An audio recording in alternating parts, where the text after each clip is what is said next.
Sitting down with David Marquez here at the Sway City Muay Thai podcast, 135 Northwest Fight Challenge champion, been at a Kaiju Kickboxing and MMA. Thank you for coming on the show, sir. I appreciate you for having me. Yeah. I know you just came straight up from seeing some family, so you made a long trip. Appreciate it. A couple hours. Wenatchee, Seattle, Tacoma. That's it. Damn. That's it? That's it. Yeah, a little mob. A little mob, yeah. I got to go to Yakima on Monday, so Okay. I feel it. Not too far. Not too far, just a couple hours. Yeah, stop by Wenatchee. Nice scenery. Yeah, there you go.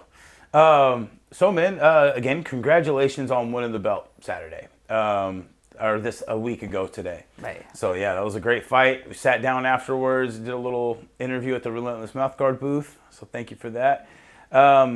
Just what do you want to say starting off? I just dream big. That's it. I like the little meme. Stop chasing your dreams, little Mexican boy. My friends always share that stuff to me. But it's great. You just train regardless. No matter what the outcome is. Even it's always nice to get a belt or win, but just consistently training, no matter what, in all aspects of life is what I like to do. Yeah, it's just nice to win. Hey, don't get me wrong. It feels nice. Hey, got that home crowd. Everyone's cheering me on. But like, the able to get to fight and to compete and not get hurt is probably a win regardless. So yeah, my coach, Crew Brian Jones Jr. used to always say, the reward is actually getting to fight, not necessarily winning. And I was talking to J.D. Burns. He's like, a quote that I like of his. He's like, it's called fighting, not winning. So nothing's guaranteed. I just had to go through that with one of my students. Like, there's no guarantees in this sport, but when you get it, it's like a nice cherry on top. Yeah, a little sprinkle, a little spice. So you're like, hey, thank you. Yeah, a little pat on the back for you, the team, everybody, and then what happens? Go right back to work. That's right? it. Yeah, clock right in on Monday. It don't matter. Yep. Don't matter what happened on Saturday. Monday comes around, right? I gotta make sure I'm good. My boss says, "You fine?" I'm like, "Let me look at your face. Can you work?" I'm like, "Yeah, I'm here." Fine is relative. I could work, no problem. Yeah. Easy. You look good. Healed up real quick. That's it. That's that young youth. Not really, but Wolverine powers on the side. I like that. Swelling's down. I got the haircut. Look fresh. Everything's good. I'm going to fight next week, but I won't. I got plans and trips, but it's always like time to fight and take some time to recover, visit family, like what I just did, give back, because then all that time is, you have to be selfish in the fight game. When you have a fight coming up, regardless amateur, pro, you dedicate all your time to it. Nothing else matters. To my friends, my family is like, hey, I'm gonna be at the gym. You're gonna see me when you see me, and after that, I got to give back time. Yep. That's it. Especially family time. Exactly. Well, and hopefully they understand your sacrifice and things like that, because the people that want your time during fight camp and stuff, especially something like what you just went through, it can be a detriment to your training. It can be a detriment to your mentality as well. So anybody listening, support your fighters, especially when they need to have some selfish time. Forgive them.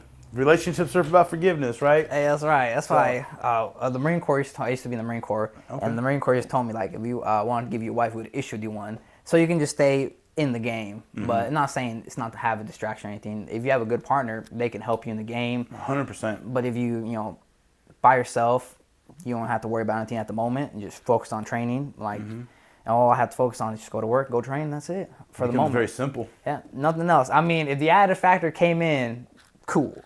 Help me out and call it from there. But most people understand, like you said, you have to be selfish, and especially in fight game. And it's either you're fighting or you're not. You can't really do in between. Everything has to be balanced. I always like saying the work life, the home life, and the gym life, they have to all be balanced. If your work's erratic or your home life's erratic and you spend all the time in the gym, I mean, one is going to fall apart. Exactly. So if everything can be balanced, nothing's going to be perfect, but at least try to keep everything balanced and then focus on your training. And if you have no distractions, like I don't have anything to worry about, full time in the gym. But after work, so, half time at work, half time in the gym, and then whatever I get to myself, either I spend it with some people or I go straight to sleep. That is it. Yep. It's funny, actually, about an hour and a half ago, I had Talon Hammonds from West Coast Fight Team on. He's the head coach there. We were talking about the same thing, but just got to be a fighter with a day job, right? I mean, even though, like, day job could become a career, it could become more, but because there is life outside of fighting. But when your mission is that fight, like, you can't really sacrifice much outside of that. It's like, what if it costs you your head? What if it costs you your brain? If it costs you, I mean, you could be so focused on work that you don't train and you get your head kicked in and then you can't go to work. So what the fuck was, Yeah, play it smart. Yeah, Like I smart said, enough to win the belt and go to work on Monday. I said I brought that to work. All right, put on my. I work FedEx Ground, so I put it on the truck and I had it on the dashboard. And I'm like, that's right, that's mine. Yep. No one knew what that meant, but I brought it to one of my friends at Urbanize in Kirkland Urban, and I brought it. I'm like, that's right, I brought this belt. He's like, you carrying it around all day? I'm like, hell yeah, and that thing weighs a lot. I've been handing it to my team, my family. That is a nice belt. That's right, one of the nice belts I've seen so far. I'm like, this is. I picked it up. I'm like, yo, it got weight to it. I brought it to my barber, and he's like a championship winning all that stuff, so we can take a picture. And he picked it up. He's like, this is better than mine. He's like, this is the sway inside. I'm like, yo, it's got fur. Everything's coming on. I just try to make sure it's like, hey, I'm gonna keep it pristine. Yeah. Hold on for it. You know what's funny about these belts is, so Crew Jones, again, my mentor, he's just like, when you win the belt, you got to wear it naked for like a day or two. And it's like, Brian Johnson at Northwest Fight Challenge must have thought the same thing, because this shit is lined up. I'm not going to touch it just in case that's what you did. But it is lined with, like, I don't know if it's that felt, fur, whatever, but it is nice. That is a nice heavy belt. So that was a nice trophy for the wall. I'll say I'm about to do that when I get home. Like, all right, just post up. That's it. OnlyFans account, link in the bio. that's after the show. That's what OnlyFans was supposed to be used for, right? I said, yeah, you got to show off a little bit, right? Show off a little bit. I got kids to feed and bills to pay. That's it. Throw it up on your Snapchat. No. That's it. Yeah, man. So what do you want to tell me about the fight that night? That fight, I was just prepared. And usually, all my fights I've had have never been easy. They always put me against like beasts or just people that are just twice my size. Like I'm like a small 135er. Okay. So I really focused on the fights that I have lost before have been with like wrestlers and just people stronger than me. So I'm like, my grappling's proficient, my striking's good, my cardio's phenomenon, and it's just the strength is where I need it. So I started really focusing on the last camp on just strength conditioning, focusing on that, and just being explosive and strong. So this next fight, I didn't know too much about him at the time, but then, people do the research, and I don't really go too much into focusing on my opponent and like studying everything. I'll do a quick study, always assess here what's going on and what to do. But I put it on my mind, like, I'm gonna find him regardless. I'm gonna find out what he's about when we're there. First round's gonna tell me everything, and like from what they told me in clips, like he's just gonna come hard. And I felt it. He kicked me right in my leg first off the bat, had me like swimming. I'm like, oh shit, gain balance, but like his every punch was dangerous. So I have a good time with keeping my hands up, but I like to get in the firefight. He's like, I'm there to fight. I knew it was going to be a fight. I knew it wasn't going to be no wrestling match, so I was able to stand my ground with him for like at least 2 rounds. Like, no, we're going to strike. Yeah. Like, that's what we're here for. We can wrestle, and afterwards, after a couple rounds, but like, we're here to strike, mano a mano. And gladly, I can't assume he's Mexican. I'm pretty sure he's Mexican. Okay. So when 2 Mexicans fight, we're just there. It don't matter. We're just swinging and banging. And we're dying on a shield. Yeah, let's say it's not a good strategy. I call it the real steel strategy, like the movie. Yep. I'm just there taking damage. Like, sooner or later, you're going to get tired. And you're going to get tired of punching my face, and then I'm going to come back. But it's not the best method, but it just... The old rope-a-dope. Yeah, it's just how I've been trained or fighting. Just like, I'm going to go there fight. I'm going to take damage. I'm just not going to be pretty. My one of my teammates and coach, Mark, he's like, I never get to use the little, I forget what it's called, like ice thing. He's like, I never get to use this, but when you fight, it's always ready. Because every fight I come out is just banged up and bruised. Oh, you're talking about like the little ice bar? Yeah, the ice bar. He was like, man, hitting on me. And that's probably what kept the swelling down. Because like, when he got me with that clean shot and my eyes rolled, I'm like, whoa, that hurt. I'm like, all right, well, I know that's coming next one. So I was just ready. But again, my dad's like, maybe you should not get hit in the face. I'm like, that's crazy. I would have thought about that, We were talking about that night. It's like, it's easy to say, like, punch him in the face or block your face. It's like, why'd you let him hit you? Like, damn. I know. I know. It's crazy. It's just so funny, like, because we're on the same page, but for somebody that's listening and doesn't get it, it's like, we hear that all the time. Yeah. Like, we know that walking into the gym, like, first half dozen times. Yeah. Like, you're gonna get hit. Hands up. Yeah. If you think you're gonna be that person that don't get hit, you're in the wrong fucking sport. That's wild. There's one shot that's gonna catch you. Yeah. He's like, it doesn't matter. One shot's gonna catch you, and either that's the shot that puts you out, or you get like rocked, and you're like, I should probably not let that happen again. So that's why I even say in sparring, like I doubt there's even been one round I've gone for sparring where I've never been hit. It maybe it happened, but it's a severe mismatch. Yeah. Just playing around, but at the same time, like, you get hit. It's part of it. It's gonna happen. If you do, like, what are you gonna do with your reaction? Like, what's your reaction gonna be? Not let it happen again. Yeah. But even then, like I said, if you have a mismatch in the gym, you obviously shouldn't be going hard or anything. But in the gym, you Exactly. should be putting yourself against, like, I have, like, so many people in the gym, like Alex Chavez, fucking Rodrigo, Justin Nibs, like, Tyler Adams. Like, they're just so good, especially when I do kickboxing rounds. I'm like, damn, I'm going to get hit. Yeah. Like, there's no if and but. Like, I'm going to get hit, but I'm going to stay close to you. Yep. And then, but I put myself against those people because, like, in like reality, they're going to be better than me in striking, so I can focus on that. If I get a mismatch, like someone that's like new or anything, I'm like, all right, well, I'm going to work on something different. But, you know, I would say put yourself in those positions in the gym when you're going to be outclassed or outmatched or out cardio or anything aspect, because you'd rather fail in the gym than in the cage. Because, like, why would I want to win in the gym? He's like, I want to win in the cage. But, again, different aspects. I try to tailor my training to, like, what's going to be realistic. You know, obviously, I'm not going to win every fight. I'm not going to win every sparring round. I shouldn't be winning any sparring rounds. There to learn. But it's just good to have that, like, I get put in the fire. So when I'm actually in the fire, I'm not dying. So, yeah. No, I mean, I love that because, you know, train hard, fight easy kind of attitude. And you want to get that shit out of the way. You don't want to be finding out who you are in the second round. Yeah. You want to find out who you are in the second week of fight camp. You know, like, I mean, realistically, you should already know who the fuck you are by the time you take fight camp. But again, there's nothing that quite mimics fight camp. There's nothing that quite mimics a real fight. You know, even like earlier we were talking about the smoker over at West Coast, and like we've got 4 of our students coming on next week. So for pretty much all of them, it's the first time getting in there. So to us, me and my, you know, Brian Jones, were just like, oh, it's just a smoker. yeah, just get in there. But at the same time, this is the biggest thing they've ever fucking did. So for me to be like, it's just a smoker, downplays it. Yeah. What if they downplay it and don't train hard enough and they get fucking lit up? That's my fault. I mean, on a level, you know, or there's some accountability there. But if you put it to them like, this is the biggest thing you've ever done, you fucking, you know, some people are like, take too much pressure off that and crushes them. So I don't know. A little half and half. You got to play with it. I think it's about knowing your fighter is sometimes better than they know themselves up to that point.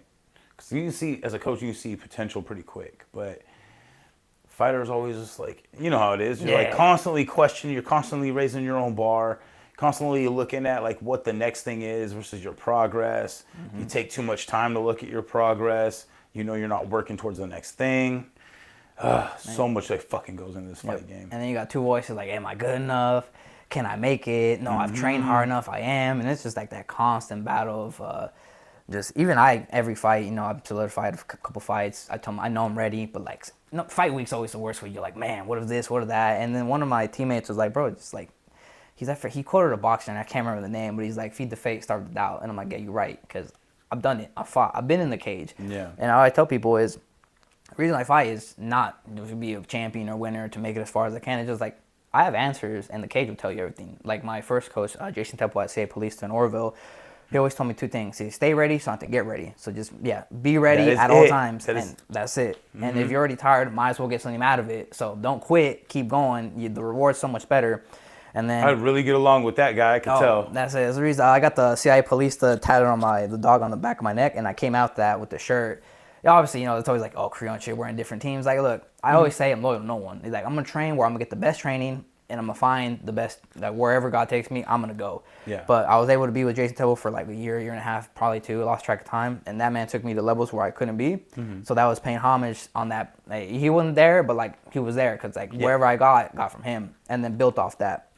As a coach, he saw potential. And me, I was like, I'm just here to train. And then you keep training long enough, he always told me, you're going to have your moment. Wherever it is, you just keep training, you're going to have your moment, whether the wins or losses, and go from there. But he always said again, hey, the mats never lie. So whatever hard work you're putting, whether grappling, cage fighting, the mat's going to tell you. And especially in the cage, you're going to find out who you are. If you don't find out before fight camp, starting training, you're going to find out that first round, and especially in those hard rounds. The last rounds, you're like, dude, I'm exhausted, I'm tired, why am I here? Why am I putting up myself for this? But like every time I do that, I get clarity in life. I'm like, you know what? What's the next phase of life? What am I working on? Like I said, it's not, some people may not understand it, but when you're swinging in there and you're grappling, you're fighting for your life, everything becomes clear. The quietest time I've ever had was in the cage. There's nothing but him, me, and my coach. It's a moment of clarity, Can't even hear the crowd. I just hear my coach. And then afterward, when it's all over, then you hear everything just amplified. Yeah. But they're just, fighting's great. there's always more to it, but at the time I can enjoy it and just keep finding answers. So Yeah. Well, I mean, kind of to your point, when you're in there and everything is going on, there's nothing that, or at least in my experience when I'm in there, there's nothing so immediate of a threat or of a danger. You know what I mean? It's like, and I think that's what taps into the primal state, because it's like you're across from a fucking bear. You know what I mean? And you can't get away. Like there's just, and it's that like the fight or flight. Like this is the only way I'm going to survive is by fighting back. There's something deeply primal in that, and like you're not worried about the fucking birds in the trees while you got a bear fucking trying to fight you. You know what I mean? Like it's the primal shit. So after you fucking defeat the bear, the fucking birds sound good. I'll say, hey, everything's nice, scenery's nice, you can smell the aroma. Yeah. Just everything comes back to life, but it's that moment like you're in like, hey, I'm going to make it or break it. He's like, either you're going to put me out or I'm going to put you out, or we're going to make it to the end. But someone's getting their hand raised, and it's nice to get your hand raised, but at the end it's like, hey, what do I need to work on? That's like every fight, win or lost, I can take back. I'm like, all right, I need to work on this, I should work on that, this is the next step I got to do. Whether in the cage or out, like, all right, probably should take care of some home life now, make sure I'm good there, let me sure it works okay. Because no matter what, hey, bills are paid, all that shit. I gotta make sure my bills are paid. Rent don't stop. Yep. So it's just nice Rent to don't have stop. that. The dishes don't clean themselves. Neither does the laundry. That's the hard part for a fighter. Man, it's the constant. It's not only the fact that you have to grind like a true professional. It's that you have to do everything else that's the daily life as well. On top of it. On top of it. So, but it gives you like I don't want to say a better purpose, because I don't want to put that to somebody else that doesn't do it, but it gives you a high purpose for life, and you're like, I can do both. Like it's tough, but could you imagine going back to life without fighting? Could you imagine going back and just being like that guy that's like, I don't care about that anymore, and like, I don't know, I can't see it for myself. So yeah, so to immerse yourself fully in it and just deal with all the crap that you have to deal with. Like you talked about fight week. We always talk about fight week's Murphy's Law. So like anything that can happen will happen. Yep. Your car's gonna break down. Somebody's gonna break up with you. Fucking, you're gonna fucking kick. You're gonna get shit sleep. You're gonna kick something walking through the house. Like just all these little things. The dog next door won't stop fucking barking. But what I always talk about is getting to that fight is the reward. That's it, making it. Yeah. Once you finally make it, it's it. And I call it Indian law. It's on top of Murphy's Law. It's like whatever happened can and will happen, and when it does, it's your fault. Yes. Because I've been in India, and in India, like whatever happens is your fault for some reason. And I spent Full accountability. It's just crazy world out there. But like I said, making it to fight week. That's it. I mean, I always make sure during the fight camp, if I gotta do hard rounds, if I do anything, everything's before. Yeah. Even the week before fight week, I'm still like, I'm kind of walking on pedals still. I'm like working little things. People are like, you wanna go crazy? I'm like, nah. He's like, I'm like 2 weeks out. Yeah. And in fight week, I'm just chilling. I'm like, don't even touch me. He's like, I'm here. I'm working on my weight. Like, I gotta. The hardest part is that weight cut, no matter what. Yeah. I sat in that sauna to make that weight, and I always had to like call my dad, but it's Professor Allen, who like took me in and took me to Kaiju, and then left me at the doorstep. That's why I called Professor Ben, Uncle Ben, because he left me there. Dad went to go get some cigarettes, and milk, and I just stayed up with Uncle Ben. And then, but Dad will come around and be in the sauna with me mostly every fight, and he gets a chance. And sometimes the crew, but this last one was him. And I'll water load and all that crazy stuff, but like the sauna, it takes me forever to finally like start going. It took me like 20 minutes to finally start sweating. I'm like, damn, it's gonna take a minute. And it took about like 2 hours just to get everything out. That last round was awful. I'm sitting there like 24-hour fitness over there in like booty shorts, just like, and people were like, what's wrong with you? He's like, he's coming for a fight. And then like, he'll tell me like, as a good coach, he'll be like, all right, no more. He's like, you can, whatever you gotta do, cut in the morning if you need to. Yeah. But he'll just carry me out and put you down on the floor. Be like, all right, relax. I'm pretty sure you made the weight, but it's like, that mental scrutiny is worse than the fight, because you're sitting in the sauna, or if other people do different methods, you're just like, Jesus Christ, this is the worst thing ever. The fight's the easiest part. But like sitting in that, making that last little bit of weight, everything sucks. It does not matter. You just touched on something that I don't think enough people go deep enough on. And it is the pain and the torture. So now some people, they cut weight and they're on weight that week. They don't have to cut. I was never that guy. So this is for people that actually cut weight like day prior or day of weigh-ins. So like I always have this thing where I'm like, I always did it at LA Fitness in the mornings and stuff. And so you got like two like almost naked old men, and then they're just chugging water. And I'm like, if I hear you swallow that water, we're about to fight. Yeah, I'm like, horrible out here. I'm dying. Yeah, like, bro, I'm a fucking raisin up in this bitch, just sweating. And you're like, oh, this water's good. It's great. Yeah, no, sorry. Anyway, so I don't want to get into it because I was talking shit about the old man. Motherfucker, get out of here. So anyway, I think that's the heart, the grit, and the mental strength that without the physical application of fighters, because you're not fighting in the sauna, you're fighting just to not quit. Yeah, you're fighting to cut that weight. And you're mentally going through it, you're gritting through it, it sucks. So once you go and you step on the scale and you can step off, you're still not out of it. It still sucks for a couple hours at least. But then you have the freedom to drink. You have the freedom to eat. And hopefully people listening, you're disciplined enough to not overdo it. Hopefully you don't fucking turn up right away, because that's going to there's all kinds of little bloating and all kinds of fucked up things that happen. I know you know that shit. Yeah, it's fucking awful. It's awful. But then the next day, you're like, that torture is done. That's it. Like, I'd rather fight and deal with that kind of torture and all that other shit than have to cut the weight. Like, and a lot of us as fighters, man, there's no way around it. Nope. We're not going to compete without cutting weight. Have to. I'm not fighting at 225. I'm cutting weight, bro. For a while, the whole camp, I'm fighting 185. That's it. Well, I mean, like, 225 wasn't my walk around weight. It was be like 205, maybe 210 at the start. But still, like, I'm going to try to taper off. And then I'd still have to cut anywhere from like 6 pounds to, I think the worst day was like 16 or 14 or 18, something wild. But yeah, it's not fun. It's always extreme dieting. Well, I call him Daddy Max because, anyone's a father figure, I'll give him some type of daddy name. But Daddy Max is my friend Max. So usually my last fight camp and this fight camp, he just does my strength conditioning or nutrition. This fight camp was more nutrition and weight balance, and my strength conditioning coach was Xavier, who worked on me on the power of this portion. But with Daddy Max, he was just making sure, all right, I want you to be at this weight, this weight, this weight. And for me, I'm vegetarian, so I don't really have to worry too much. But I still walk around like, on my fat days, I'll get up to like 155, 160. If I'm pushing it, 165. But like, if I got to fight, he's like, all right. Because most people make the mistake of trying to cut everything all at once. Right. And come fight week, you're just fucking awful. So he's like, no, we're just going to taper little by little bit. I want you at 160 at this week. I want you at 158, and then just little by little. And I'll get to close to 145, depending, give or take. And he's like, all right, I want you to stay at that weight until fight week. So I'm always like cutting between 7 to 10 pounds, just that water weight. So by the time I weigh in, I can rehydrate and put it back on, because no one fights at the true weight. I mean, I walk around like 145 most of the time if I'm heavier, but I'm not going to go fight at 45 because everyone's going to cut from like 160, 170, and then they're going to rehydrate, and then it's David versus Goliath. You're going to be the smallest person. Yeah. Yeah. And it's kind of it's for sure a cheat code. Yeah. Right?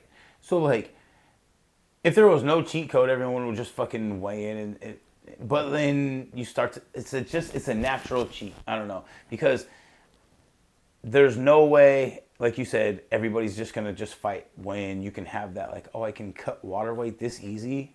Because I'm a sweaty guy. So when I sweat at the gym, I'm going to sweat out a half gallon minimum in an hour or two's worth of training.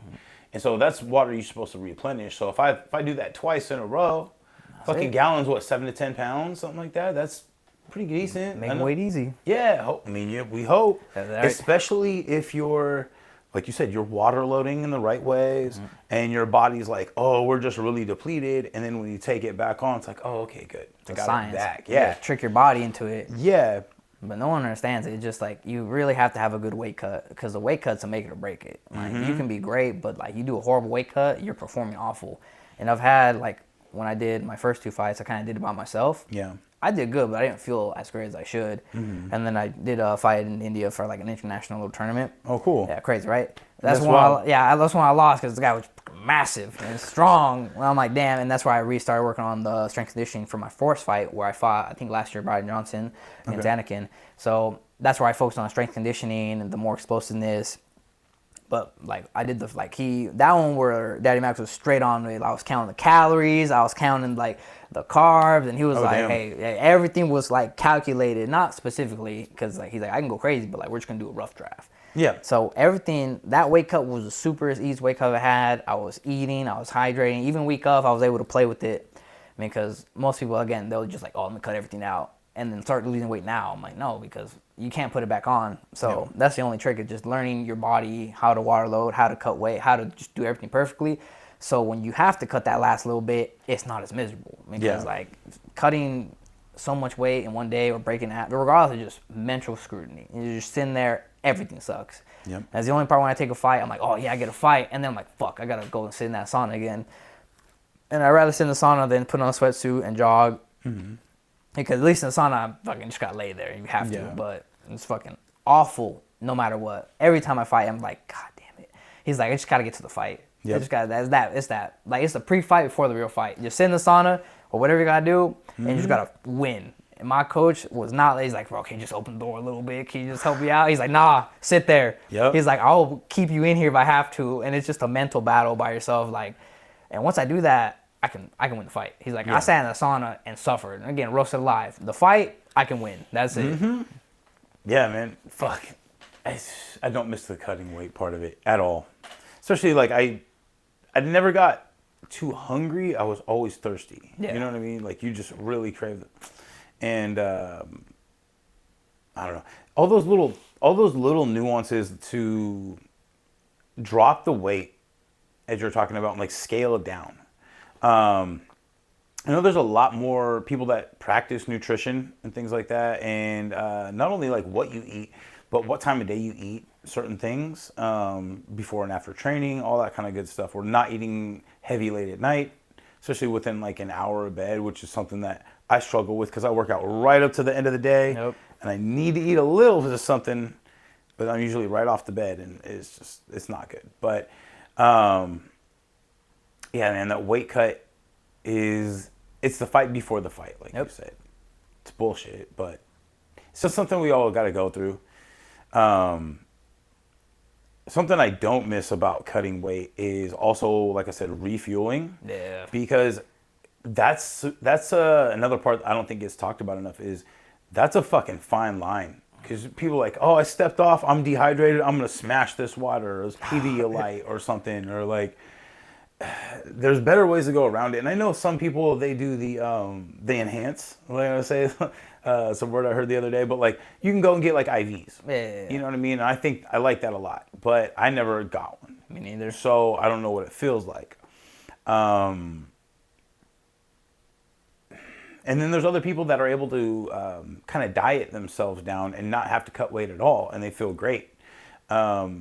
Again, I wasn't either of those people. I never got the IV and I never dieted down the entire way. But I always wonder, like, what would the advantage be? Like, if I was at weight a week out and I was eating comfortably, but would I maintain enough strength? You know what I mean? Like, does my body now want to find that this is the new normal and it's struggling to do all that, and at the same time struggling to keep up with the workouts and all this stuff? And then what happens Friday when it's at this new baseline and I pack a bunch more on? Yeah, like, can't keep it. Or you're like bloated and fucking heavy and like, oh, this sucks. Like I remember one day, it was a fucking terrible idea. It's fucking Taco Bell after weighing. Yeah, it was the only food available that I could really get to. Yeah. Like I could without going, after cutting weight, like I said, without going way out of my way. There. It's just there. It's like this or go on a fucking mission to eat. Yeah. And I chose that, and it sucked. But I survived. Yeah, still fight. You know, I didn't win, but I still fought. That's it. No, I did the whole dieting down, I think, for my life when I fought Albano. Mm-hmm. But I overcut too much because with FedEx, you know, I'm moving all day. So the main thing people understand is it's just active movement, you know. Yeah. To cut the weight and then obviously there's like calorie deficient diet, but there's active movement. Like if you sit at a desk and you're like calorie deficient diet, it's not gonna go as far as you think. Well, you're not actively burning calories, yeah. So I had a security job, and when I fought Brian Johnson's last show a year ago, and my coach like, I need you doing like 100 push-ups 10 every like 10 minutes or just like the whole hour Yeah. and just constantly burning so it comes off. But with FedEx, you know, I was burning so much I couldn't calculate. I should probably eat this much, but I don't want to go overweight and Yeah. then, like, and I just be depleted. So then I try to refuel, and then it was just a hard game to play. So I was able to diet down easy. I didn't have to go in the sauna or nothing, but wasn't able to put the weight back on. I didn't feel as strong as I should have. Yeah. Compared to this fight where, you know, I made sure I was eating more, but still managing the scale and going from there. And if it was like stuff available, I'd grab it because no matter what I'm putting it in, it's coming right out from like just handling packages all day. So I was able to stay heavy enough to cut the weight and then put it back on. So, you know, this one I went up to like 147 but I was just like everything, carbs, drink. But like I said, I do it slowly. You know, my friend Melissa was like, just, you know, have watermelon real quick. If not, you can do banana, honey, and carbs. Or you do, some people, she made the drink where it's like lemon, honey, salt, everything in like a little bottle. And then I had Pedialyte, just sipping on it and just slowly building my way up. Had like my first meal, carved as much as possible, waited, and then had my second meal and carved more. And then in the morning, more carbs, afternoon carbs, and just trying to stack a little bit. But like, where your stomach's not, because I had done it before where I ate right away and I was like, he's like, I'll feel awful and not having the right stuff, but it's just learning from experience, or I just have someone tell you the right way. Right. And some people have the means to pay for that kind of stuff, and some people, they have people step in and help out, and a lot of times that ends up being your coach. That's like, well, this is how we cut weight. Now, something I see getting more popularity is like, who taught your coach how to cut weight? You know, and it's like, I mean, yeah, we all, in the sport, we all pretty much have a good idea. There's the sauna, obviously. There's running with the fucking sauna suit on, which I hate. There's using Albolene. You know what that is? Yeah, I've heard, Albolene. Yeah, it's just a makeup remover, but it expands your pores. The same thing as sweet sweat. Yeah, sweet sweat. So it's just, opens your pores so you sweat more. Switch, by the way, Albolene, get it at your Walgreens or whatever. Slather that shit on. It's like Vaseline. It'll dilate your pores. You'll dump sweat. It's just a quick little trick. Excuse me. But then there's like the sauna bath. It's like the hot bath with Epsom salt and alcohol. Awful. Oh, no. Now, and then there's dieting down. Which one's the best one? Combination, you know. Or which one's the best ones for you? Maybe not be the best one for me, or however you look at it. But there's more science to it now, but it's still a lot of like, let's figure this out, like bro science. Hey, trial and error. Figure it out. You'll do what you can, and then you kind of find the method that works for you best. And then you hope it continues to work, but obviously, you know, age plays an effect, your diet, everything changes the more older you get. Yep. And why I play smart. And I'm just like, now that I turned 30, you know, people's like, oh, what's the next thing? He's like, bro, I'm trying to make sure my body's good. And he's like, I have to make sure I'm healed. I don't heal as much for when I was 20. Like, I had to go train all day, all night, fight, bang, whatever. Wake up and do it again. This one, I wake up, I'm like, Jesus. And I still got to go train. But like, now I'm like, all right, let me do a little different. Which my friend Abel, he was like, you need high, low, and medium days. Some days you got to do high intensity, medium days where you're chilling, and low where you're just there. So real quick, what you just said, if any of my students watch this, I always talk about the rule of thirds. So a third of the time should be like pretty good, third of the time middle of the road, third of the time like shit or like crappy. Training, how you feel, fucking hormones, diet, like maybe not diet. Hopefully you don't have that third of the time where it's that bad. But there's always like where am I at today? Where am I at right now? And you can break that down in rounds, even for sparring or fighting. Like, where am I at this round? Where am I at these next 10 seconds or last 10 seconds? But what you just said is like, I apply that rule of thirds to fucking just about everything, and I tell that to our fighters all the time. So that's dope that you already have that. Yeah, just tips and tricks I learn from coaches, my friends, and just picking up stuff. You can learn from anything, from Instagram, TikTok, whatever, but it's stuff you got to take into account. And I didn't really pay attention to that, when I first started training. But as I got older, now it's like stretching, plyometrics, strength conditioning geared towards the fight, regular lifting just for, just to have it. Yeah. And then tailored training, like, if I have a hard day at work, I'm not going to go spar hard. He's like, nah, I just literally fought all day at work. He's like, I'm just going to do what I can. Yeah. Or if I don't have to work the next day, hey, I can stay late. I get extra rounds in. I can do some extra stuff, and I can sleep the next day. But it's figuring out like what your work schedule is, what you gotta do at the gym, and like how to like do the most in the short time you have. Because I don't have all the time in the world. Some days are long at work, or some days, I just don't get what I need to get out of the training, but I have to do something. Because it's my mindset, like I always have to do a little something. I'm always like, if I don't do anything, I lose all my progress. That's not it. But it's just every little bit counts, especially in the fight game. Whether you can't spar or can't train, you can work on something else.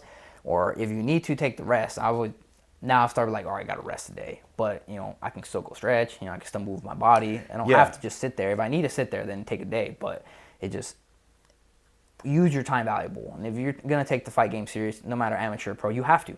Every second counts. I wish I could be 20-year-olds, live in my parents' basement and just train all day and not worry about anything. But like, no, I have to worry about work, my body, what I got to do the next day, what I have to plan.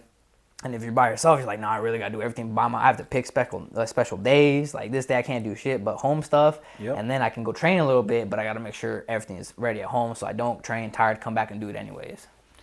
Well, and what I want to kind of say to your point right there is I think that because what we don't talk about enough in the combat sports game is the hormone aspect.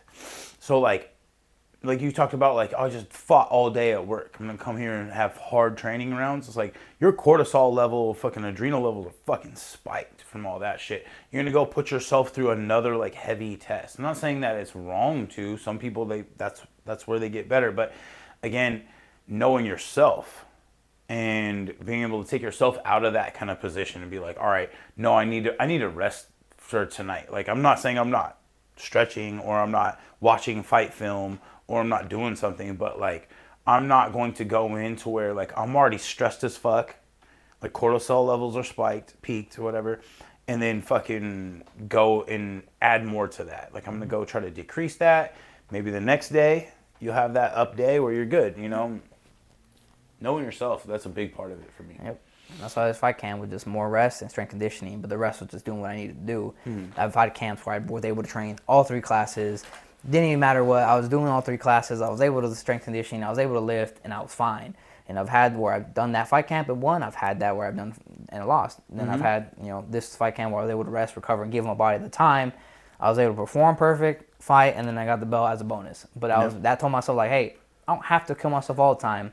I do have the mentality like, no, I gotta fucking be killed, or I gotta train hard. He's like, you ain't gonna break me. I'm gonna break myself before anything. Like I'm already defeated, but you ain't gonna win against me, bro. Like I've been fighting myself this whole time to be better, but it just the mentality aspect of I always want to improve, and sometimes it's detrimental. You gotta tell yourself like, hey, you can improve, but give yourself some time. Like, right. My friend's like, you ain't getting any younger, bro. He's like, you need to make sure you're good. He's like, again, you still got to clock in on Monday. And if my body hurts and I can't work, then it's bad performance. And my boss is like, what are you doing?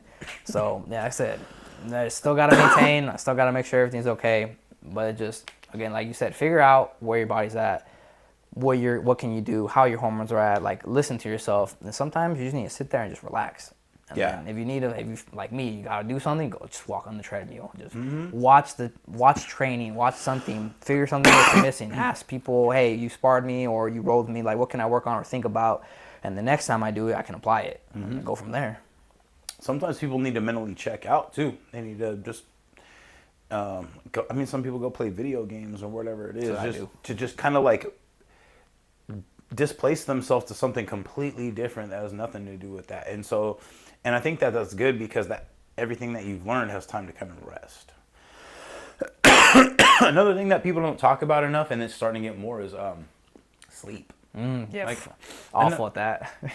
Well, I mean, if you're 30, you'd probably start getting on it. But when you're younger, you can kind of float that around a little bit. But the number one answer that I hear is just get more sleep. That's it. You'll heal better and all this stuff. But excuse me, got like a tickle in my throat. But in modern society, it's not easy to sleep. We just talked about all the fight things that you got to do, and then all the day life stuff that you got to do, and then the home life stuff you got to do, and that shit adds up quick. Lose time. Yeah, real quick, and that's why you see, in my opinion, that's why you see a lot of people like struggling to balance everything, like doing okay at it for the most part, but like always make this reference to the talent show person that's spinning the plates on the stand. You ever see those? Like he starts off with 1 or 2, and then before you know, he's got 9 or 12 of them. And he's struggling to fucking keep each and every one fucking going, and then a couple of them start to fall. So what that kind of says to me, or like what I play that into, like combat sports and life in general, is again back to balance, like, and understanding that you're gonna have to make sacrifices. So you're not gonna be able to do everything great. You're gonna be able to do 100 different things. You know, 3 to 5 things you'll be able to do real well. A couple of those things are pretty much just living your life at home or outside of your priorities. That's it. That's it. What I try to do is I always try to cut at the gym at 9 because all classes starting at 5:30 and then 9, and we'll stay, you know, if you want rounds, stay till 9:30 or more. But I'm like, hey, as soon as 9 o'clock hit, I look at my coach regardless. He's like, I'm out, bro. He's like, what? Like, what do you mean? He's like, I'm out. He's like, I have to go home. I still got to prep my stuff for work. I got to make sure everything's ready for the next day at the gym. Like, I put everything laid out. And then I still got, you know, responsibilities I got to do to add up. And, like, before you know it, it's like 10 o'clock, 10:30, 11, 11:30, 12. Yeah. Most times I can't get to bed for like 11. It's 30 is like my best. Like, hopefully I get there. But it's always like 12, 12:30. And then I'm like, all right, well, I at least got to get 7 minimal. So only 7 to 7:30. And then I go to work. And I try to play it. Like, it'd be nice to get 8, 9, 10.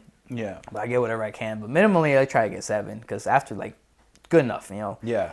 6, struggle. 5, I'm awful. And 4, just 2 energy drinks and I pray to God. And that's it. Yeah. But it's just, like I said, sleep's one of the biggest things I try to be better at. But it's just, like, again, you get so much things to do at the gym, so much things to do at home. And then, like, with the, I forget what the concept is, like, time stealing. Like, you were so busy during the day, you're on your phone, you're doing something else, and you're trying to steal that time back. Yeah, which makes it even worse. Yeah, I do know what you're talking about. You're like, I need some me time. Yeah, like I need some decompression time, and I think that that's valid because I think that helps you. I think it helps you relax. Like, you need to decompartmentalize or whatever you fucking call it, but like, you need to get away from everything that you've done that's hectic. That's, even if it's just real life, you can go on your phone and just watch reels. That's somebody else's fucking life. Yeah. You know, like other people's fucking life. You don't have to sit there and worry about that. And to be able to kind of decompress and just have your time, I think that's really important. That people that don't and they're constantly going, I feel like they get mental burnout. They have to. There's no way. There's no way you can keep going forever. Eventually, you're gonna crash out. Yeah. So when I do, I crash out at work. You know, I'm yelling, I'm screaming in the truck. I'm like looking at packages, but I'm on the clock, so I'm getting paid for my crash out. Yeah. That's it. That's different. You know, I tell people, like, if you're gonna be depressed, sad, or anything, do it at work. You know, get paid. Modern times called modern solutions. It's rough out here. I love that. That's it. I'll be at home. I'll be happy. That's right. Yeah. I'll be happy. Like, no, I'm chilling. Nothing wrong. I get to work. I'm just like, this job, but I'm still working. That's it. Now, that's actually funny. So like I said, at Talon Hammond's, he's from West Coast Fight Team. He's a head coach there now. And I asked him this question specifically. So one thing that about 5-6 months ago, I was like, I really want to get away from what I do for the regular day life. And I want my entire life to revolve around combat sports. Not necessarily like just whatever I can do, but like the community here in the Pacific Northwest. So it was a big part of launching like the mouth guard business, and doing the podcast and stuff. So I'm like, podcast? Oh, and another one right after, and we're doing mouth guards in the morning, and like I love that shit. I used to be journeyman meat cutter at Winco. So like worked there for like 7 or almost 8 years, something like that, just being a meat cutter. And the grind of the day-to-day, listening to another person that gets to tell you what to do. I mean, nobody enjoys that, I don't think. Dealing with people that aren't making you better, you know what I'm saying? It's a different kind of room than the training room. So dealing with people that don't also want to be there. They're there because they have priorities outside of there, not priorities inside of there necessarily. But the biggest contrast that I can say now is that just the overall quality and happiness, not having to be that. I mean, and I was running an online reselling business for a long time, so I wasn't having to go into a day-to-day life, but you still have to go through those menial things. I have to go to the post office. Like, I don't want to be at the post office. Got to. To go do it, but you have to. And there's a lot of that for the fight that we go through, but I think our priorities are different. Like, this is something I know what I have to do going into it before I make this commitment. But being that you, like what you just said about like I use work to crash out. I'm making time, I'm getting paid for this shit and stuff like that. What advice would you give to other people out there that have to work a tough day job, struggle with the back and forth of regular day-to-day shit, struggle with training, and still being able to come out on top with the belt when the time comes? I like 2 different methods for that. Okay. For my close friends, I'm like, yo, suck it up. You just gotta do it. Yeah. But for obviously, it doesn't work for everybody. So I try to be empathetic. It's like, in the fight game, if you want to be successful, you have to mentally tell yourself, it's gonna suck. You have to tell yourself, like, I have to make these sacrifices. I have to go to work. He's like, I go to work so I can pay for my gym membership, and then if I pay for my gym membership, I can train. Yeah. That's it. He's like, it's just, there's so much that comes to fight game, and if you want to be good at it, if you just want to be a hobbyist, cool, take a fight here and there, do what you want. But if you want to actually find success and get your hand raised, not even that, after the fight, get your hand raised in life, you have to know that when you're going to work, it has a purpose. Tailor your purpose to what you're trying to achieve. So I follow Krishna Conscious, and we tailor our purpose for, God. So whatever you do in your life, you tailor it to that. So I can mimic it to fighting. Like, hey, if I'm working because I'm trying to win this fight, or I'm trying to pay for membership, or I got to pay for gear. Fighting's not free. That's why I tell people, like, you have to pay to play.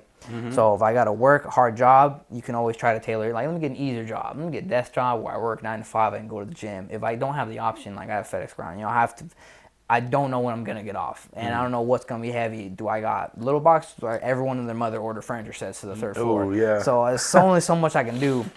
And then you have to imagine on, like, what your job is, how far your gym is. And, it's always just trying to make everything less hard as it should be. Like, I have a straight commute. Seattle, Redmond, Kirkland, back to Redmond, back to Kirkland, back to Seattle. And I do that every day, but it's just, you have to do it. I'm not jealous of that, but I got you. Yeah, you do what you have to do. Every day you have to, like, put in the work. No matter what, the best thing about training, you put in the work, it's going to show.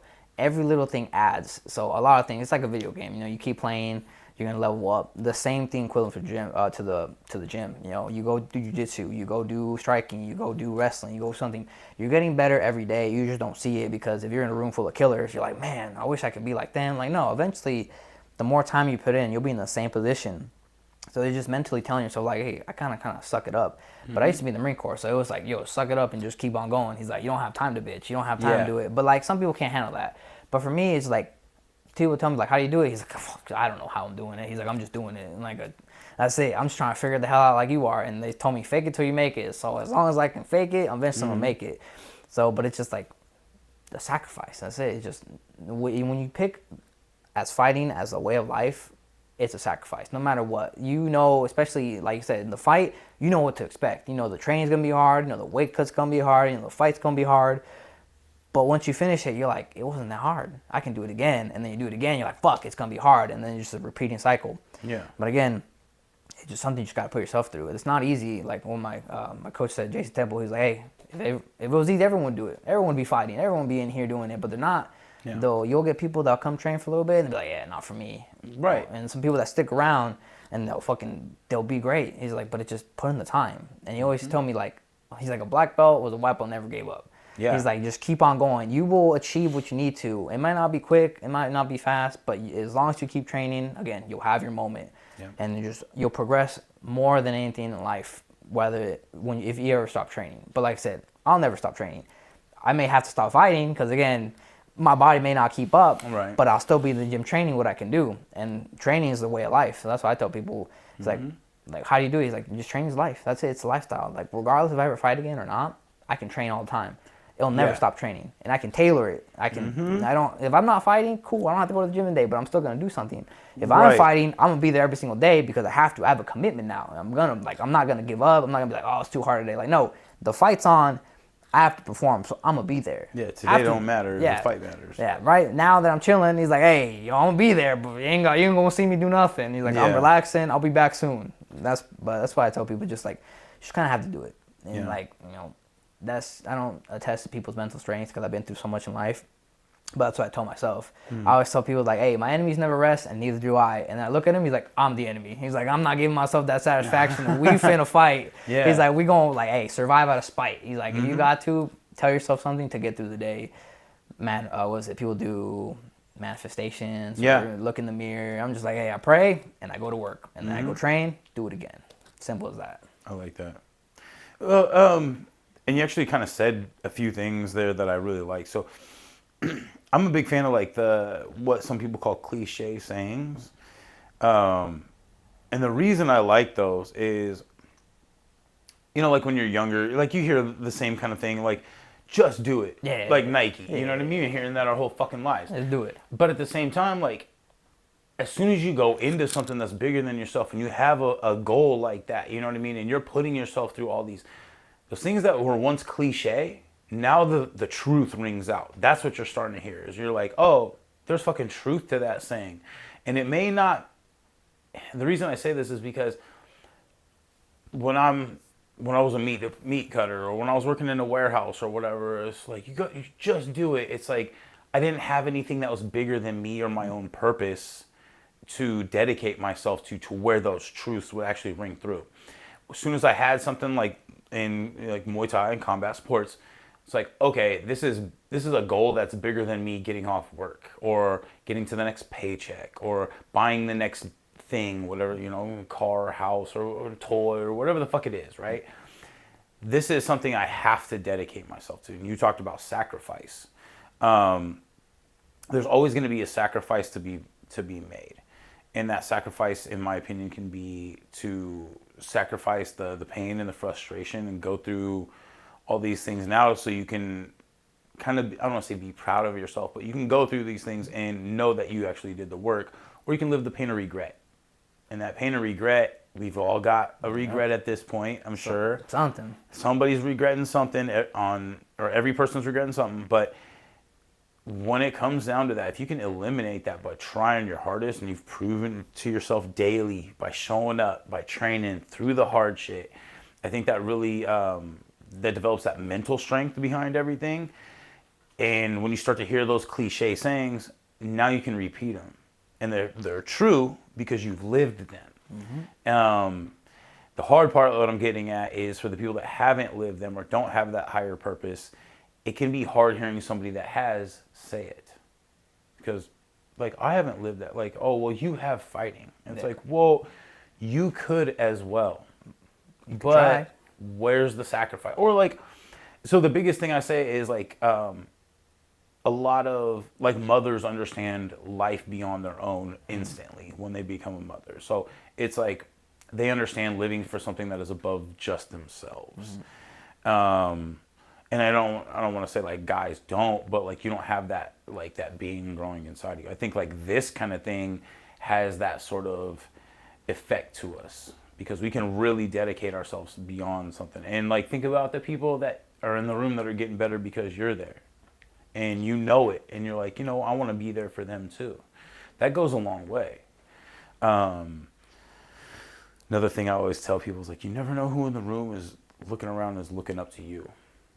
You can be like, so we got one kid that he kind of fucks around a little bit, but he's really good and freak athlete, like world class level athlete. Probably already has like a Jordan vertical, like 48 inches type shit.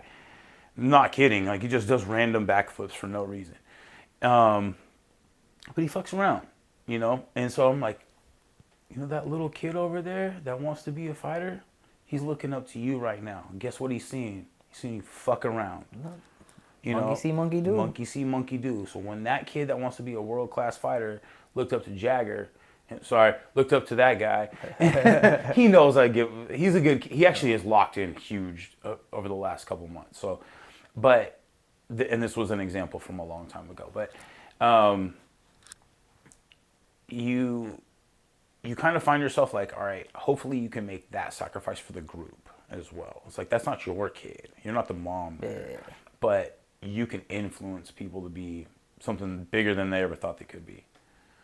So, always be, what do you say? Someone's always watching, no matter what. Whether it's haters, people that support you, they're always watching you, and you always get those people that are watching when after you win. I mean, they'll still be there when you lose, but people that look up to you have that time, that platform. Like, hey, bro, I saw you do it. Like, you're an inspiration. And I'm like, what? He's like, bro, I'm just fighting for my life. And I've had some people like, especially people I used to train with, and I've been to train with, or I've seen him, and they're like, well, you can do it. He's like, I feel like I shouldn't have stopped training. I should have kept going. I'm like, and I tell people like, you never really stopped training. He's like, you just took a break. He's like, you can always go back. And I always tell people, if you're training, and you have to step away from it.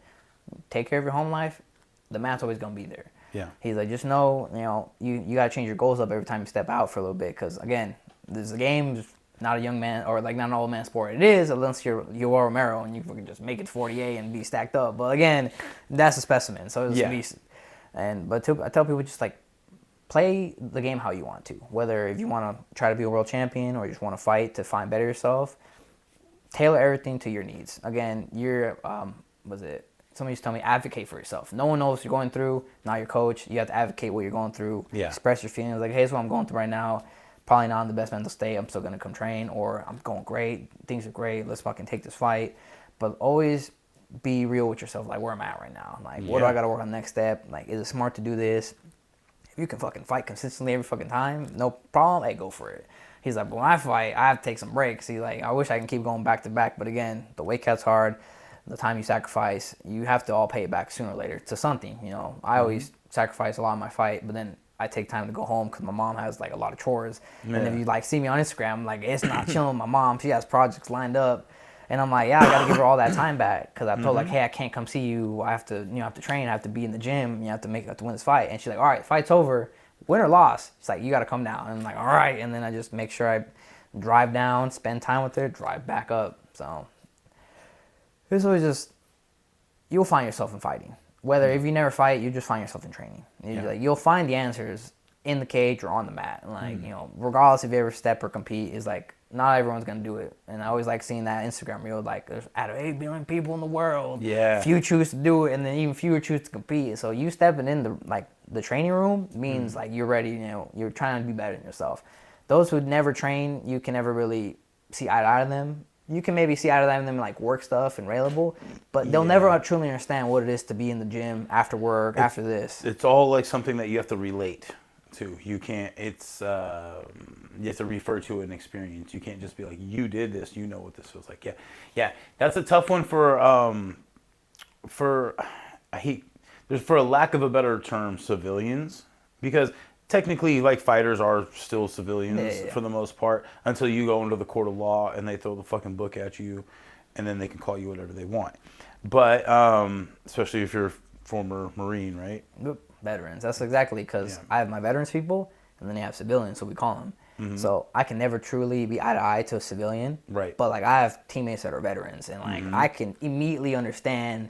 Like, we have the same vibe, we have the same humor, and I can say stuff to them that's out of pocket. Yeah. But then regular people, like, I gotta rope them in. I'm like, let them know, like, hey, this is how I am. But like, if you're a fighter to a regular person, the regular person doesn't even understand fighting. They're like, oh, you do UFC? And I'm like, they don't even understand the jargon. No, the verbiage and stuff. Yeah, it's and I'm curious about this because I always talk about Brian Jones. We kind of co-captain the fight team. He leads it in a lot of ways because he's been doing it forever and kind of bringing me in with it for the last 4 or 5 years. But we'll be on the phone just randomly, and I'm always like working on something, so I'll put it on speakerphone, and I start to catch because we'll be talking. I don't know, same outside or whatever, and then people start looking. They're like, what the fuck are you talking about? You got a 15-year-old girl that just fought for Muay Thai nationals in Delaware, and then next week you got fucking another dude on Brian Johnson's card doing MMA, and because you know how it is, like, it's not a realistic world to most people until you're involved in it. So think about it, like it's something you see on TV until you're standing next to somebody that lives it. And something I always talk about is like, it's the separation of sport from Hollywood. Mm-hmm. So like the Hollywood aspect, like you're not going to see Will Smith walking around fucking Parkland, but you might see Demetrius Johnson walking around Parkland. So it's like these people are out there, like these athletes, especially in combat sports, and they don't need some entourage for the most part. But again, for somebody that sees them as a celebrity, it might be a little different. Mm-hmm. And being that we're all local, like none of us are like at Demetrius Johnson's level, it'd be great, right? Amazing. But at the same time, they're gonna look at him as a celebrity, and we're just out doing our thing, and like that's cool. But like when we were at Brian Johnson's, there's a lot of spectators that don't necessarily know people that train. Like that's one of the biggest attendance fight shows in Washington. You're gonna get a lot of people that are just fans of the sport and come to watch local fight shows, or they're fans of the fact that it's been going on for so long. Or but my point is, not every single person in that crowd specifically is going to be a fighter or a coach or a friend of a fighter or a teammate. You're going to get some actual people, regular people like you did at the UFC. But again, they're going to have a better aspect because they've gone to local shows. But they're not going to look at me or you or anybody as like some crazy big celebrity. It's just like, oh, that's cool. This guy's like... He just fought. I saw him fought. Oh, I used to love hearing that. This guy, like, oh, let him in the beer garden. That guy just fought. I saw him. I'm like, yeah, thank Appreciate you. It. You get that one night of fame, you know. Yeah, you get your 15 minutes, you know. And then, hey, hurry up, the next fighter's up, so. Yep, and then you go back in there and you're like, all right, next weekend 3 other of our fighters are fighting. Yep. And then they get their weekend. Yep. That's it. But I don't know. Man, there's a lot of the fight game's fickle. It's hard. Yeah, it's not hard for everybody. It's not for everybody. People flake out, people quit. As a coach, you'll watch people that you invest everything in just kind of walk away because it was easy. It's like, you know, so I'm just glad to still be around. Hey, MMA's a great equalizer. It's like MMA care about nobody. You can call it its own entity. Like you can be on top of the world, next, out. Just like that. So you enjoy the moment. So I tell people like, hey, if you ever get to fight, live it. He's like, because like those, especially amateurs, go by fast. Maybe you get more rounds. Like 9 minutes can be over in like a flash. Yeah. And like that fight felt like forever. Now I look back to it, bro, it's like gone. That's it. So I tell people enjoy that moment. Like you're in there. Like, hey, you're the only time you're gonna be across another person throwing hands and just finding stuff by yourself. But guess what? That time is gonna go like that. Yeah. And then again, gotta go work on Monday. And then you're like, man, I gotta go keep chasing that feeling. But again, now you gotta play it different. So I always tell people, if you step in the ring, enjoy every moment of it. Yeah. Like every moment of it, enjoy it. Because again, you don't know when's the last time you're gonna step in there. You know, anything can happen in life. So if you get to the fight, and you make the fight, and you get the fight, hey, take it. That's it. Enjoy everything about it. And after that, you don't know what's happening next in life. So we always call that that's the reward. That's it. You got to fight. That's it. That's the best thing ever. Fuck yeah. Especially, you don't have to win, but you go out there and you put on a good showing, and you're proud of yourself, and you made your team proud. Like that's one of the best feelings. Even you don't have to win to feel that way. You know what I mean? It's like I know I did good. I know, like that motherfucker don't want to fight me again. That's it. It's gonna be different. Yeah. Put your heart out into it. Like go in there and fight your heart out, because then you can hold your head up high. Like every fight I go, win or loss, and I'll be like, hey, I fought my heart out and I did what I could. Sometimes you just get outclassed. That's it. It's the fight game. Not if you can have a perfect record in the amateur world and then a perfect record in like the pro world. Cool. Hey, great Khabib, you. Hey, that's awesome. But like everyone, you're gonna find someone that's gonna just have your number. My coach always said, hey, like someone's gonna have your number, and sooner or later they're gonna call it, and you gotta be ready. He's like, so just like then stay ready, so to get ready, and then just be wait for it, because again, not every fight's gonna go your way, and maybe it could change, but like some fights you're in there, you're like, god damn. He's like, this is not a fun fight, but if you can stick it out to the end, hand raise or not, you're like, hey, I did it. I was in there. He's like, and what is it? I saw that Instagram reel. He's like, fighting, you're gonna have to put yourself in front of people. You're either gonna win or fail. You're gonna show people you're tired. They're gonna see everything about you in that cage, and just be on display. And you can't hide from it. And I love watching that reel. It's like you cannot hide who you are in that moment, because all eyes are on you. And hey, you'll find out. Hopefully, you find out who you are before that. But again, that cage has the answers. It may not be all the answers for everybody, but for me, every time I fight, like I'm gonna find something about myself in there, something that I know and I can solidify, or something I'll find out and not work on. Yeah. And that's it. And that's why I just love fighting. I love finding the fight. And I said, what's that Batman meme? He's like, people think I'm out here just trying to save the day, but I really just like to fight. Yeah. So it's just a great moment. Beat the fuck out of people. I mean, you hit the nail on the head there, man. You said a lot of good things, like fight the fight, fight your fucking heart out. One of my favorite things that I've been hearing a lot lately is that I'm here for a good time, not for a long time. And that's just another one of those sayings. But you said it like 3 or 4 times. Stay ready so you don't have to get ready. That's one of the things that I probably say the most.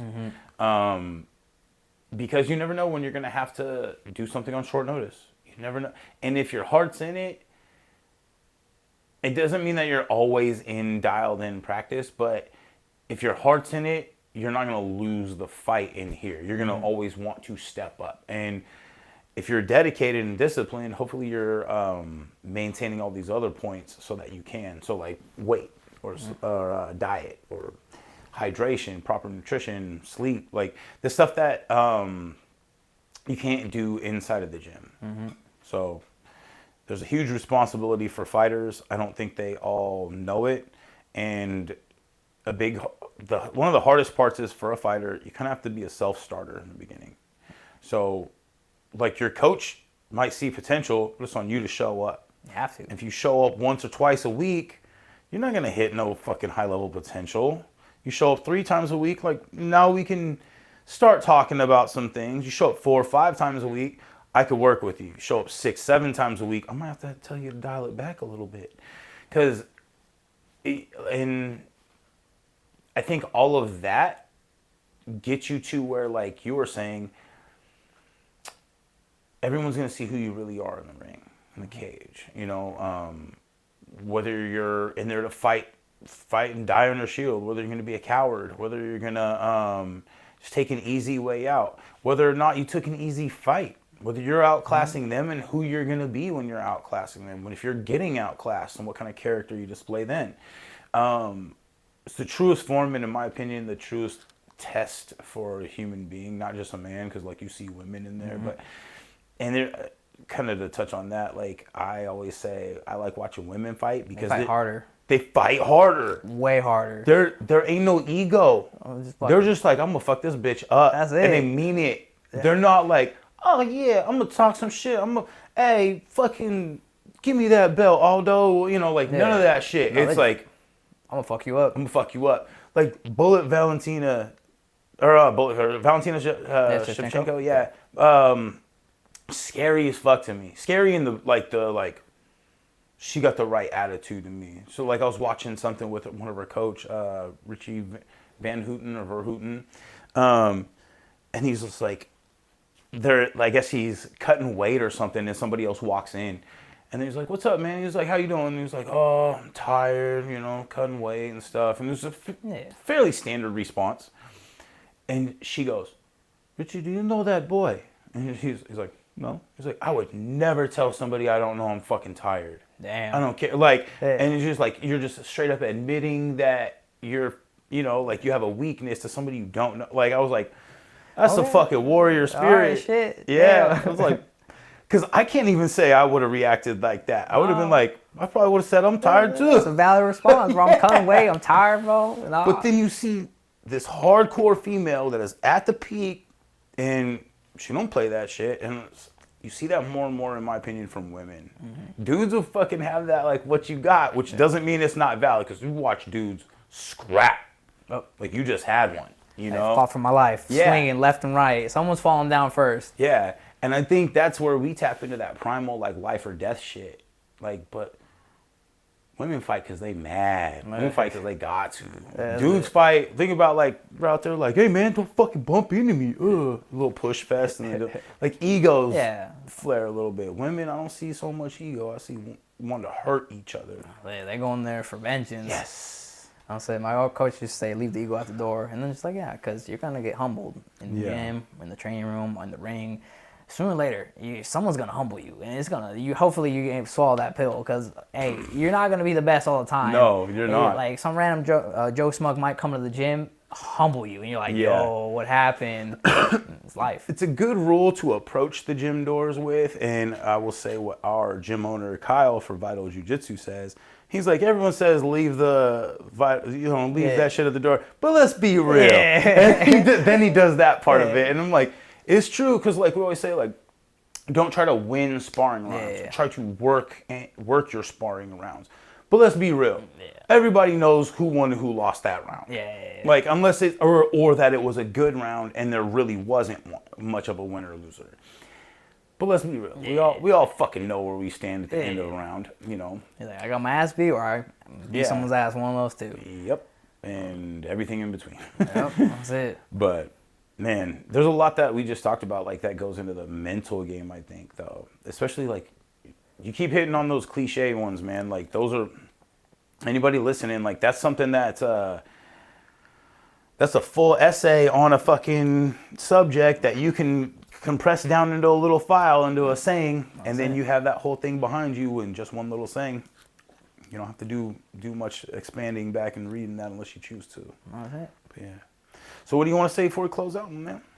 Hey, just keep on training. That's it. All I can say is whether you get the good glory. I mean, it's nice. Don't get me wrong.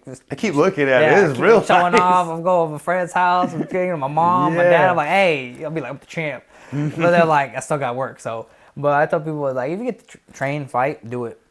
Yep. Get a chance. Do it. At least compete. Even if it's a smoker, like sometimes I have the same mentality, like, oh, it's just a smoker. But like I fought and I compete, so I have a different mentality now. Yeah. But if I've never fought, like a smoker is like, oh shit, it's a smoker, and I can understand people like that. So I don't try to dumb it down. I try to respect the teammates that haven't fought. And like I'm gonna do a smoker. I'm like, you know what, do it. Yeah. Like, why not? Sometimes I'll catch myself like it's just a smoker. I'm like, oh wait a second, fucking don't be a dickbag. He's like, there's a different world for them. Mm-hmm. But like competing at the jiu-jitsu tournaments. Smokers, if you can get a real fight in, not a real fight, just a competition. Yeah.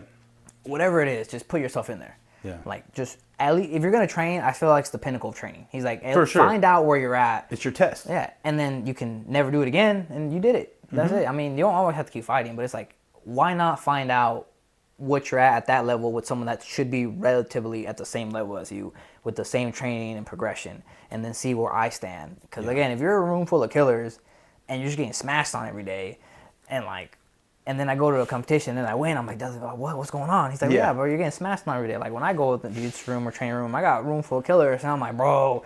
He's like, I gotta spar and grapple these motherfuckers every day. So I tell people like, I'm fighting from life for a reason. Like these people, I gotta be on my toes. Like, cause like one hit is gonna ruin my day. Mm-hmm. I mean, I'm there to train. I got a mouth guard and everything. And I'll have a relentless mouth guard, and I'll be even safer.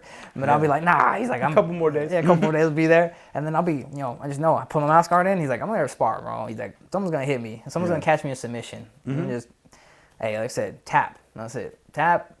Not during sparring, but for grappling, tap. Combat, I always tap. I'm trying to get hurt, but just know you're gonna go in there, and if you're gonna train, just be ready.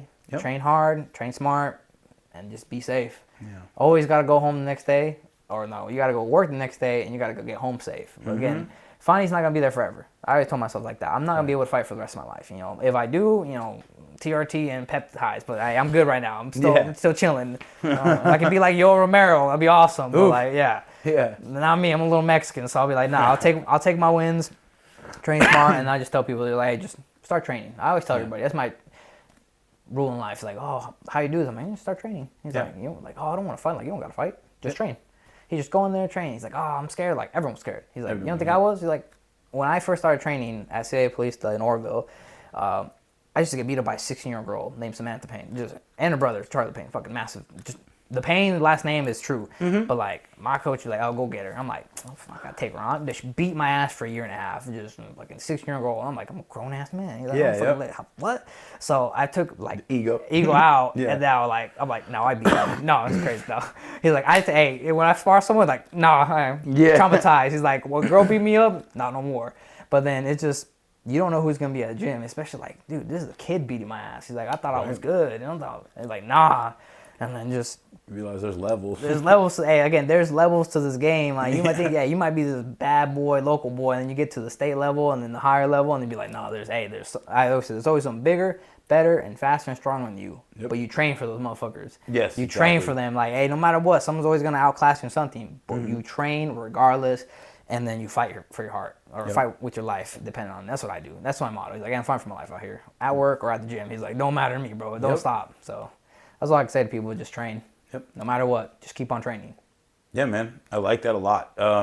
Doesn't matter if you're shy, scared, hurt, broken, confused, whatever. Like, I think that every single person should train. Go in there for 6 months. Go train. You're gonna come out a better person, a different person. Give your team a couple shout outs and whoever else you want to give. Shout out to Kaiju Kickboxing MMA, Uncle Ben, old Professor Benjamin Payne.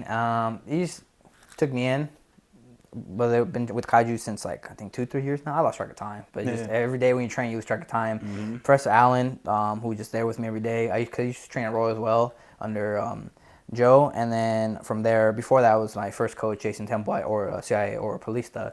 And then without him, I told him a message like, "Hey, bro, if you didn't give me this shot, or at least this training aspect of life, I wouldn't be here." Because I, grew up training and whatnot, but like it took me and my buddies after I had to crash out, but just to get together as a group of friends and the power of friendship, go fight. And then my homie Isaac, who went to go win belts and like became a fighter, then we started training because of that, and then just spiraled out. So you never know what you're gonna do when you start training. Like you could start from hometown and move out and go be something big, or you start training, you open up your own gym, you start training other people, you find what you're gonna get in life. Yeah. And it's just, you don't know until you start. That's it. So I thank every people that got me to that point, my teammates, my friends, family. Obviously, you can list out every single person that's been effective in your life, but just a small aspect. Like all my wins and achievements, especially with the belt and everything, I tell people, if you have any part in my life that trained me, whether it was a session, whether it was in a room where I go home, people train with me, or I go out of state to India, or I go, to Thailand, or, wherever I go, and you put some time and effort to me, all that wins is just, this is what the accumulation is. Yeah. Like I said, how to say, it takes a village to raise a kid. It takes a team to build a champion. So you can't do it by yourself. So that's it. Yep, I love that. That's it. And before we close out, I want to say that that anybody that's on the fence has ever thought about it, anybody that's even hesitant or doesn't think it's for them, if you're afraid to walk into one of these gyms, you're gonna walk into a gym full of the nicest people you've ever met. Into a group full of people trying to get better every step, every rep they take. And it's just going to hopefully add that quality of life. Like I said, not everybody in the workplace is trying to get better at everything they do. You're going to walk into a gym like this and everybody wants to get better. Mm-hmm. And it's a group of people that's encouraging everyone else to get better at the same time. Mm-hmm. So culture is very important at these gyms, and I'm glad that the gyms that are currently like doing their thing, like my gym, your gym, and a lot of other places out there right now, really contributing to the community out here in the Pacific Northwest. We got to get together today because you're willing to do the podcast on Saturday after you won the belt, and then we chatted up and like, let's get you on the podcast here. We hadn't met. Actually, we met just briefly, but it was after, I think it was Eduardo won his belt. Yeah. Redemption. The Redemption, yeah. And that one was tough because I was judging the fights. So last fight bell ends, the fucking place clears out. Oh yeah, so you have to be quick. Yeah, you gotta. Travis is like, hey, get out. He's like, I gotta clean up. He's like, hey, get out. He's like, we got time, bro. Yeah. It takes forever to clean a place up. So. Yeah, and they start ripping the cage apart right away. No chance. Yeah, it's getting taken back away. So again, thank you for coming on the show, man. I really appreciate it. Everybody out there that's helped support the community, that means the world to me. I wouldn't have a podcast that people want to come on to without the support of our community, or people wanting to buy mouth guards and things like that now. And you got yours coming in a couple more days. Before Thailand, it'll be in your hands, or in the face, in your grill. All good. Keep them. I'm always looking for stuff to buy, especially locally. Yeah. Always, support your local people, regardless. Mouth guards, rash guards. Give them a shot. He's like, you can always buy big name companies, but like local people need help too. Yeah. It's all I've some of my rash guards from my sponsor, Mr. Mays, does the Inner Beast. So like I think it was after one of my fights, he's like, I'm gonna sponsor you. He's like, not because sponsoring fighters is always really hard because you never know. He's like, but because you and your dad like give me a good hope, because my dad's like always in my corner. Mm-hmm. So because of my dad, he's like, I got a little sponsorship. So every time I tell people, hey, go buy some Inner Beast apparel. Yeah. And I want to get the mouth guard Relentless. Hey, I'm saying, just go get some Relentless mouth guards. So that's it. Oh, man. I try to preach everything. What I use and I use at training, I try to tell people, I'm like, hey, use it. It works. Yeah. But you have to buy stuff. Some people never buy anything. I'm like, bro, some people don't even buy cups. I'll get mouth guards. And I'm like, bro, I have a diamond cup. He's diamond cup, that's where to go. Hey, people kick me in the nuts all the time. He's like, I'm fine, bro. Yeah. I'm good. Triple layer, baby. And I don't got to worry about it. He's like, you can kick me in the nuts all you want. I'm safe, but you have to invest. Invest in yourself, invest in things that might work. Again, you got to pay to play. Yep. MMA is not a free game. Training's not a free game. It's an expensive sport. And that's it. But 1 month's worth of dues typically, or it's like You go out to the bar once or twice, or you go out to a couple nice dinners, or halfway decent dinners. That's your gym dues. That's your gear. So like, everything adds up quick. It's not just the gym. So if you guys are reluctant because of the cash, I'll be like, well, maybe I should go out to the bar once less this week. Yeah. Replace it with the day at the gym. You'll have a good time. You have a way better time. And we'll wake up hungover. Yeah, and no DUIs. Nothing. Only DUIs again is getting punched in the face. You're just like, no, you're going to have the best drive home. You're going to be like, I feel so fucking fulfilled as a human being. Like, oh, I just got cut off. Like, you can have it, dude. You're good. Hey, I'll be happy after training. Sometimes I'll be quiet, though. Sometimes those training days, I'll be like, damn. I'm just silent. The no music drive no home. music, just like, damn, bro. That's it. You're like, how dare they? And then come back the next day and do it again. Be like, motherfucker, I got my ass kicked today. Yeah, I've had those days. Yeah. I think we all have. It's a good time. Yeah, really motivates you. Character development, that's what I like to say. Character development. That's it. Thank you again, David. Appreciate Had a great time, man. Thank you. This is a blast.